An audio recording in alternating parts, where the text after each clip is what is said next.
Endnotes supporting the West Indians are Indians, Eureka, without the specific sites. Quote, after the Yamasee War of 1715, a large population of the Yamasee continued to reside in what became known as South Carolina, either as kidnapped slaves, freemen, or just slaves. A larger portion continued to reside in Florida while traveling back and forth, rescuing other Yamasee from slave plantations in South Carolina. These runaways, or wild ones, escaping captivity became known as Seminole or Seminole. The word Seminole comes from the Spanish term Las Seminoles, which derived from the word Cimarron, the refugees, wild ones, or runaways, end quote. See Yamasee Indian Tribe from the Yamasee Nation site. The Barbados Slave Code of 1661, officially titled as an Act for the Better Ordering and Governing of Negroes. See Michael Grosper, Christopher Tomlins, The Cambridge History of Law in America, Volume 1, Cambridge University Press. Throughout British North America, slavery evolved in practice before it was codified into law. The Barbados Slave Code of 1661 marked the beginning of the legal codification of slavery. Rugemer Edward B., 2013, The Development of Mastery and Race in the Comprehensive Slave Codes of the Greater Caribbean During the 17th Century. The William and Mary Quarterly.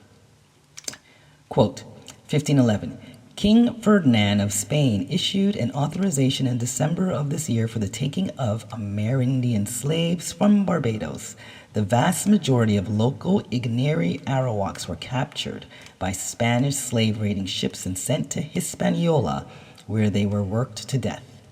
1667, Barbados was such a major and notorious hub of Amerindian slavery in the Caribbean that, according to Forbes, the term to Barbados someone was synonymous with being kidnapped and expelled to the Caribbean, end quote. See the unknown Native American Amerindian slave trade, January 25, 2016.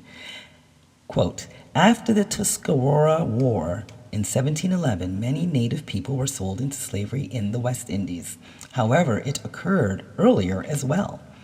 In this 1698 entry, we see an example.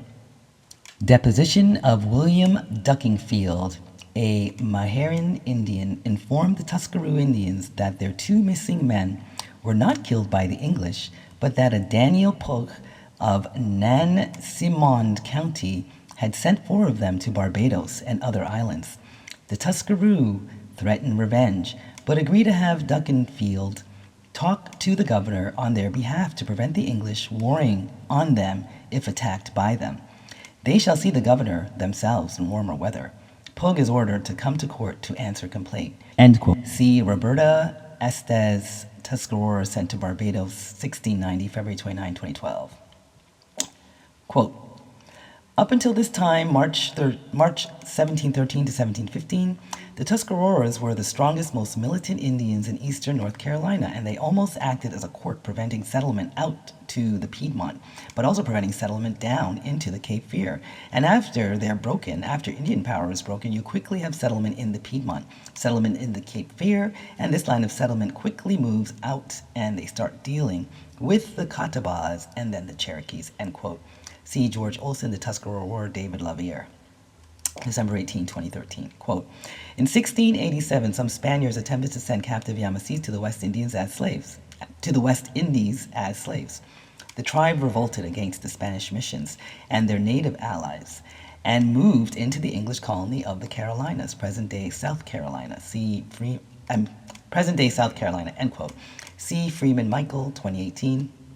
Native American History of Savannah, Arcadia, Publishing. Quote, Indian captives of the Yamasees were transported to colonial settlements throughout Carolina, where they were sold to white colonists. Frequently, many of these captives were then resold to West Indian slave plantations, end quote.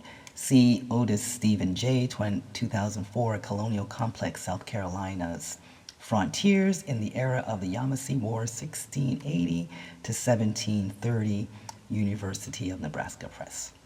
Quote, a law for regulating Negro and slaves in the nighttime, where the New York Common Council enacted an ordinance providing that no Negro, mulatto, or Indian slave shall appear in the streets of the city above an hour after sunset without a candle and lanthorn, on penalty of being whipped at the public whipping post, end quote. See New York Slave Laws, Colonial Period. Of Indian Affairs has acknowledged that its records regarding the Seminole, as well as other tribes, is incomplete at best. Further, through a review of the Bureau of Indian Affairs records, there is insufficient demonstration of the accountability up from where a particular Seminole came from, town, village, community, end quote. See Oclava Colony membership. The government decided who would and would not receive land allotments by referencing the Dawes Rolls, the original list of Native Americans compiled by the U.S. government. However, the Dawes Rolls commissioners only enrolled a small fraction of Native Americans. The process was long and complicated. Some people of Native ancestry were denied enrollment while others actively resisted registration. Further, some people who had no Indian ancestry managed to acquire places on the rolls, though through dishonest means in order to receive land allotments. The Dawes Rolls also separated those with true Indian blood from black Indians or freedmen, even though many freedmen were also indigenous. For purposes of land allotment, the government wanted fewer people to count as Native American because it wanted to keep the majority of land to itself. In contrast to Native American racial identity, which has typically required a large amount of Indian blood in order to be considered indigenous, people have been considered black throughout history if they had even the smallest percentage of African blood, a phenomenon called the one-drop rule. If someone was black and Native American, they were black, end quote. Maya Harmon, Blood Quantum and the White Gatekeeping of Native American Identity, California Law Review Online, April 2021. Quote, in order to qualify for these privileges under the Jay Treaty and corresponding legislation, eligible persons must provide evidence of their American Indian background at the port of entry. The documentation must be sufficient to show the bearer is at least 50% of the American Indian race, end quote.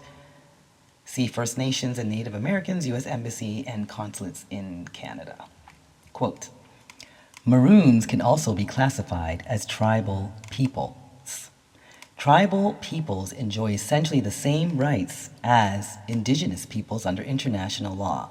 ILO 169 defines tribal peoples as peoples in independent countries whose social, cultural, and economic conditions distinguish them from other sections of the national community and whose status is regulated wholly or partially by their own customs or traditions or by special laws or regulations, end quote.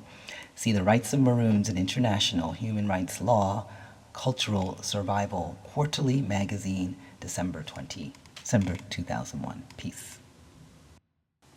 Join us Saturday, September 23 in Washington, D.C., where I will be on the Where's My Equity panel discussing our indigenous rights and our proposed bill. Learn more at www.WISTribe, that's WISTRIBE.info. Peace. Are you tired of working that 9 to 5? Gotta scrimp and save just to survive? Come get the tools you deserve to thrive when you decide to take the dive into the pursuit of your own bliss. Come learn how to start a business. For the book or the course, you just need to go to the website linked below. All brought to you care of online